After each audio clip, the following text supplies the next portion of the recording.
Desde La Rioja, Argentina, Ana Ulesla, deseo leer un poema.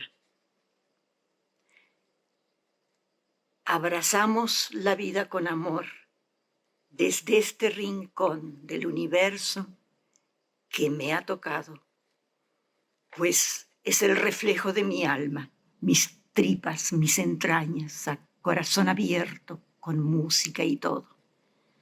Restallar de truenos y relámpagos luminosos como serpientes aladas, trinos de pájaros, arcoíris musicales, pastizales solitarios que desparraman sus secretos al viento, vastos humedales grises profundos como noches sin luna,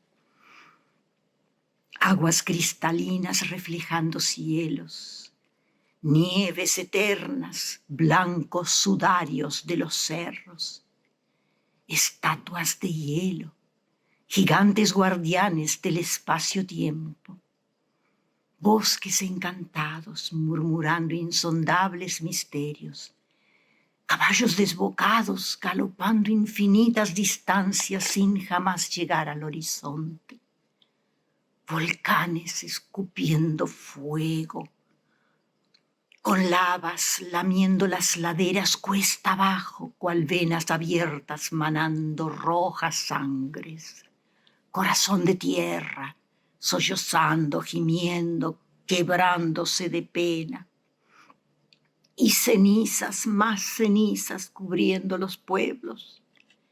Viento, viento, viento, llevando mensajes a través del tiempo sin tiempos, y lágrimas que estallan en mi boca y en mis manos, derramándose como ríos revueltos.